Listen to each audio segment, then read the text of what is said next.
Welcome back to the Colts Cast. I'm Eric Smith. Here's Jamal Lawrence, your host of the Colts Cast. Yo, Hey, Jamal, you watched the game today? I did, and for everybody out there, y'all lucky that I had a prior engagement that we couldn't record after, because we would have got on here after. Yo, Eric would have been ready to set a blaze to this season. He'd have said, It's "Yo, over. take Daniel Jones behind the barn." The wheels have fallen. The wheels have fallen off the bus. The wheels are not going round and round, round and round. That was an interesting game today, man. It was a humbling game. It really was. Yeah, that's exactly what it was. So the Pittsburgh Steelers, they cruised to a victory, 27-20. And by cruise, I mean it was like a 3-score game in the fourth quarter. A lot of silly stuff happened in the fourth. But anyway, it was only a 1-score game at the end of the game, but I felt like the Colts were out of it. I mean, they put up 2 duds in 2 quarters. So 0 points in the second quarter, 0 points in the third quarter. And I think there's a lot to talk about here. So where would you like to start, Jamal? Hit that like and subscribe button, drop a comment below. Let us know how you felt about this game. We came in on a high horse like the rest of the world did in our pregame episode. First episode back in 2 weeks. And we came out hot saying how this game was going to go down. And obviously it went quite the other direction. A bad way to start, or a bad game for the Colts overall. But I'll be honest with you, Eric. I mean, if we're going to take an L like this, where it's just this ugly and sloppy, and we'll kind of break this down in a little bit, I'd rather it happen during week 9 than, when we got an AFC AFC South on the line, in a very important game at the end of the season, something along those lines. Ugly game across the board for the offensive side of the ball. I didn't get a chance to watch Shane Steichens in the game presser, but it's okay. I'm sure there's not too much for me to hear in it. I've read plenty of comments of people being just, being so upset, saying that everything is going wrong. And like, people, it's been one game. We're 7-2. Yeah. We're the best team in the NFL. Win loss. But we saw some ugly turnovers. Let's be clear about that. Ugly turnovers. I think coming into the game, Daniel Jones had 3 turnovers total for the season through the first 8 games. And today we managed to have, I think, a total of 6. What was it? 4 INTs and 2 fumbles, I believe it was. Something crazy. It was 6 total turnovers for the team, but Daniel Jones did account for 5 of them. 5 of them, yeah. So Daniel Jones had 2 fumbles lost. He actually had 3 fumbles, but 1 was recovered by Tyler Warren. And then you had the 3 interceptions. So really bad day for Daniel Jones. I don't care how you put it. He went 31 for 50. Had to throw the ball 50 times, and we'll get into that in a little bit. 342 yards, 1 touchdown, 3 interceptions. Took 5 sacks. Yeah. Everything that Daniel Jones didn't do in like the previous 7 games, like turnovers, taking sacks, it all happened today. And it was a horrendous game for him. It wasn't only his fault. I mean, I will say, we'll talk about it, but the majority of it kind of does fall on the quarterback. When you're winning, the quarterback gets a lot of the praise. When you're losing, quarterback gets a lot of the blame. It's the name of the game. It usually happens like that. I don't know, man. I knew a game like this was coming. Oh yeah. At some point, like, Daniel Jones was not just going to be on this heater the entire season. And it came against Pittsburgh Steelers, where their defense actually looked suffocating. That those edges, they were not being set. Braden Smith had a day. Did he? Boy, did he. Bernard Ryman, he was getting bullied there too. Everybody was getting bullied on that line. The blocking wasn't great, especially in the pass blocking department. It just wasn't a fun day to be a quarterback of the Indianapolis Colts. I mean, my man was under pressure a lot, and a lot of strip sacks happened, things like that. So, yeah, Daniel Jones, when the run game wasn't going either, boy, did it look rocky. Jonathan Taylor, 14 carries, 45 yards, got shut down today. Yeah, they were prepared. I mean, obviously, it's not very hard to you don't have to watch much film to know kind of what the game plan needs to be to try to you got to stack the box and try to get JT shut down. And like you said, I mean, the defense was setting the edges. They were able to get up in the backfield and take advantage of every opportunity that they had. And of course, Colts, being down 3 scores, kind of had to go into panic mode and launch the ball 50 times. Could have been a different story had maybe JT had an opportunity to run the ball more than 14 times for the game. Maybe. I'm not going to sit here and say that it will be, because I mean he was only averaging 3.2 for today, which is probably the lowest he's had for this season. Yeah, But it was just I don't know. It was just one of those games where after that first drive, I was like, all right, we're good, we're cooking. It's gonna be, it's gonna be a nice strong game. And then you just kind of start to watch a small thing happen, and you're like, all right, whatever. It's not that big deal. Shake it off. And it just kept progressing more and more and more. And the biggest issue, obviously, that we ran into was that they were capitalizing. The Steelers were capitalizing off every single turnover. It wasn't even a situation where we were turning the ball over and then like we could make up for it, and then kind of stop them. Of course, obviously, a few of those we did stop and we got the ball back, but besides that, they were capitalizing on all this stuff, and that's where the difference came in, because we just looked ugly and defeated over a game that that honestly shouldn't have gone near as bad as it did. I'm glad that the box score shows at 20-27, but I don't think that's indicative of the game. I mean, absolutely not. um, because it was a whole lot uglier than that. I think it was definitely the turnovers, because the Colts were winning like in every department, getting more first downs, more efficient on third downs. They were 5 for 5 Yeah. in the fourth down department. They had a more efficient offense. The Steelers had a less efficient offense. They were on the field less. I mean, we still won the time of possession, but when it came to, hey, let's put some points on the board, we turned it over instead. I mean, six turnovers. You can't win a football game like that. And if you do, then that other team somebody needs to be fired on that team, because that's exactly what happened today. You can't turn the ball over every scoring opportunity. It just doesn't work like that in the NFL. I look, I'm gonna give Daniel Jones a grace game. Talk to him. Go I'm ahead. gonna give him a grace game. He got rattled this game, and it was kind of reminiscent of the Daniel Jones we were kind of talking about preseason. Like, are we gonna get the Daniel Jones post neck surgery? Like, what are we getting here? But I think a lot, like you said, Jamal, humbling game. A lot went wrong here. Running game wasn't there, so a lot was on Daniel Jones' shoulders. This isn't something he's used to, just playing with a deficit. Having to put the ball in his hands, make these plays in high leverage moments and gotta have it moments. I'm telling you that this is what I always criticize Daniel Jones about. Can he do it in the big situations? And I would say he hasn't really. I mean, he has when his back isn't against the wall, but we saw it. I think even it was against the Broncos. He was throwing back-breaking interceptions. It just, you just see it, and it's fine though. Look, because we're going to get back on track. But this isn't Daniel Jones' finest game. This isn't the offensive's finest game. I mean, you could say like even Tyler Warren had a quiet day. Mm-hmm. He's usually buzzing in the first quarter. He's usually getting like 4 straight catches.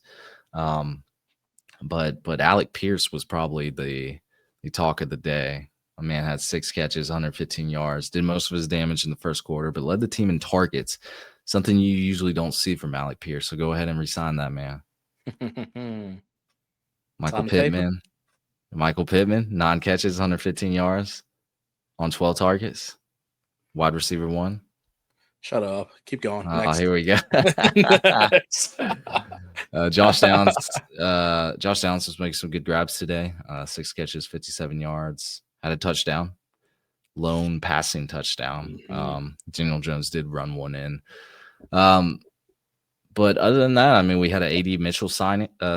So he decided to show up today. So he got a target. But really, other than that, it was the 4 pass catchers. I mean, JT got some catches too, but really it surrounded Pierce, Pittman, Josh Downs, and Tyler Warren, as it should be. That's the core receiving group for this team. But a lot of turnovers, and you can't do that. You just can't. Yeah, that's the reality of the situation. The turnovers just can't happen. I mean, you can sneak one in there, two in there. Really don't even want those two. Obviously, you don't want any, but let's be realistic here.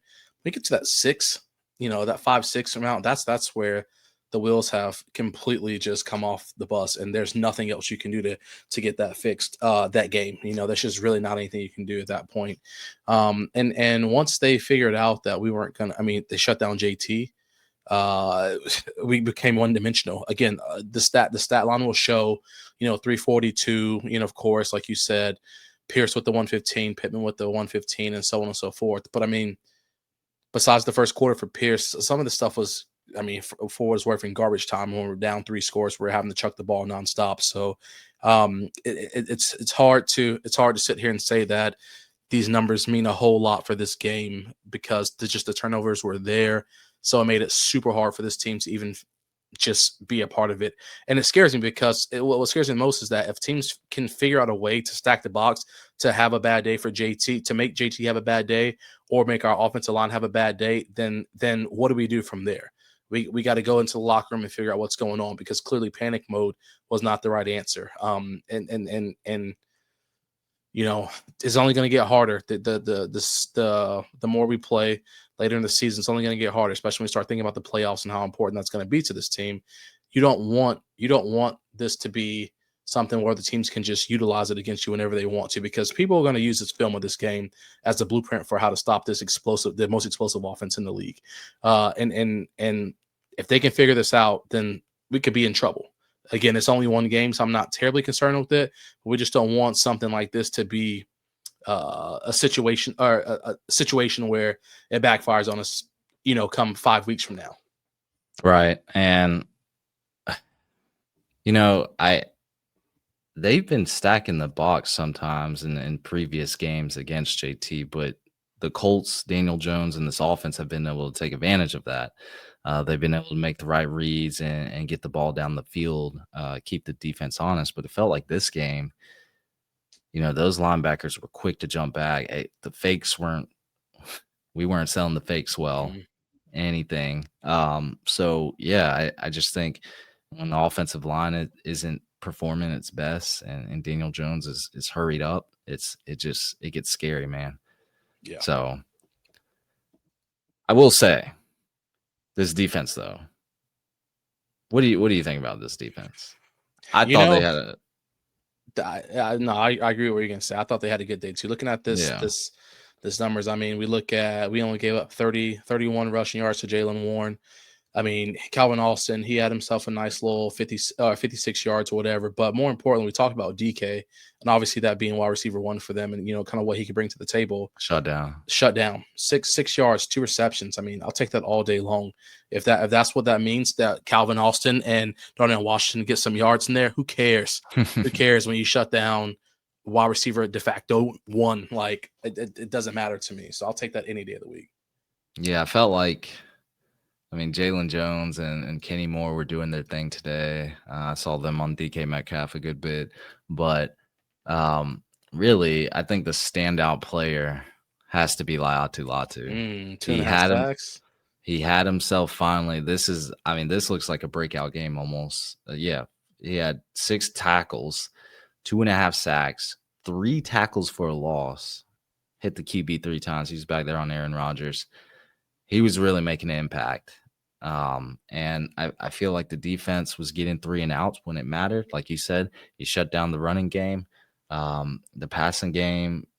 I just think the Steelers' offense was largely ineffective, but they were getting so many opportunities with free possessions given up by the offense. At some point they're going to take advantage of them, and that's exactly what they did. So shout out this defense. I thought they played pretty well across the board. Jermaine Pratt, he's been a good addition so far. He's been making some plays as well. Made a really good pass breakup. I like the defense. I know the defense has been the one thing that's kind of holding us back from being like a elite, undefeated, godlike team. But I thought they played well today. Yeah, they did. They did. And I think Jermaine Pratt rocking that 53, maybe, again, a little ghost of Darius Leonard back there. Shaq Leonard, Shaq Leonard, excuse me. Let me correct Shaquille that. Leonard. Let me correct that. Would he But respond to Darius? I don't know. I'm sure he Is would. that disrespectful? Nah, I don't think so. I don't think so. But no, defense, like you said, I mean, overall, like these guys, they did what they could do given the situation. I mean, I literally couldn't say any better. When you you give the offense of the opposing team that many opportunities, at some point, is bound to happen. Yeah, Is it's just bound to happen. And I believe one other thing we had happen. We had Josh Downs lose that fumble and that that that punt was the other return. turnover. Yeah, yeah. Obviously, we know what Josh Downs can do. It's just I just felt like the chemistry of this game was off for the offense. I don't know whether it was just they've been riding such a high that we came into the situation just kind of like brushed it off, or maybe they just were just out schemed the entire time. I don't know, but it just seemed like some mental errors that were going on. Jones, throwing the ball in ugly spots where they shouldn't have been thrown. Offensive linemen just kind of getting walked around, getting taken wherever they wanted to go. Josh Downs, obviously, muffing that punt, so on and so forth. So I just feel like there were just some like just sloppiness within the game, which they got to work on it, figure it out. Again, the loss was bound to happen at some point, the second loss, but a loss after like coming off a really high wave, it was bound to happen, and you know you deal with it, you move on from it, and you figure out what's next. You get ready to go to London this week. I mean, because not technically a short week, but for what it's worth, it's a short week. You got to travel halfway, or across the pond there to go over there and play. Get ready for a Saturday morning game against the Falcons. Mm, That's the only focal point right now. Germany. Germany. Do I know some? Yeah, Post. I know some German. I'm gonna call That's up. I'm on the German. raw for mine. I don't know what else to Post. do. Yeah, I think that's cheers. That's cheers. Pretty sure that's cheers. Cheers. Yeah, they're heading to Germany against Atlanta, and Atlanta didn't win today, did they? No, I think they Yeah. lost. I forgot 27-24, something like that. I think. It was a close game, Yeah. but Atlanta's been a very up and down team this year. Mhm. I think as a Colts fan, you can't be concerned. It's the regular season. Losses are bound to happen. Jamal, like you said, you look at the box score, it was a one-score game. Now, I know if you actually watched the game, it was not a one-score game. But you have to feel good about Indianapolis still going forward. Now, if this becomes a trend, we go over to Germany, get our asses handed to by Right. Michael Penix and Drake London and Bijan Robinson, then the panic meter starts moving up. But I think, like you said, humbling game. This is just going to put the chip on the shoulders. I still feel like the Colts offense it's still a wagon. Mm-hmm. I think a nut came off of one of the rims or something, so it was running a little loose today. But Yeah. hey, bro, we about to lock in. Oh, for sure, no question. Daniel Jones does that shit again though. Put in Riley Leonard, nigga. Yeah. Nah, I'm just Oh my playing. god! I saw one comment today on a forum. It said, I don't remember which forum it was. Doesn't matter. But somebody said, "Man, but Jones still did better than the AR." I'm like, why are we talking about this still? Like, what? Why are we just talking about this? He ain't wrong. First, yeah, he's not wrong. But I'm like, what? You think they're gonna say, Jones, you out? We gonna put AR in here now? Like, no, They won't do that. AR still on. He's on IR. So Yeah. There's no shot of him coming back. And they wouldn't have done it with Riley either, but it just made me chuckle. I'm like, why are we still talking about this? I've been trying to explain to people how AR got injured, and I think I'm telling like a fairy tale because like I just get laughed at. I don't know if he actually did hit himself with a resistance band. I don't know if he hit himself where it popped or what, but I mean, orbital fracture. That's not that much fun. Probably got like Q15 eye drops and stuff going on. I don't know. That's a bad day. Yeah, well, but Daniel Jones, he's going to, I think, more than likely get extended unless unless Mm. you remember Carson Wentz, Boy, Mister both ankles, same a, play. a guy that probably should have got extended or at least another year rental. I mean, Agree. but anyway, unless we go down that deep, then I think Daniel Jones he's earned the undisputed QB1 for the Yeah, foreseeable future. I mean, something drastic would have to change. no doubt about it. What else we got? That's it, man. Just get ready for let's get ready to have to wake up on Sunday morning and watch some foosball. 6 total turnovers. Dang. That's wild. Yeah, that's gonna be a stat. That's gonna Sunday. be I a thought you stat. said Saturday. No, Sunday at 9 a.m. It's okay. I Yeah, thought you said if I Saturday. said Saturday, that's my fault. But it's Sunday. Oh, Yeah, maybe I just heard it wrong because I was like, damn, I gotta. How's this gonna work? It's college football. yeah. Skip game Yeah, day. I Watch was like, that. I was mentally getting prepared for that. Like, I gotta figure something out. Okay, Sunday morning, we'll be ready. Yes, sir. That's going to be it for us, everyone. Thank you for listening to the Colts Cast. We are live on Apple Podcasts, Spotify, YouTube, or any platform you use to listen to podcasts. And we'll be back next time to give you some more Indianapolis Colts content. Y'all take care. Take it easy.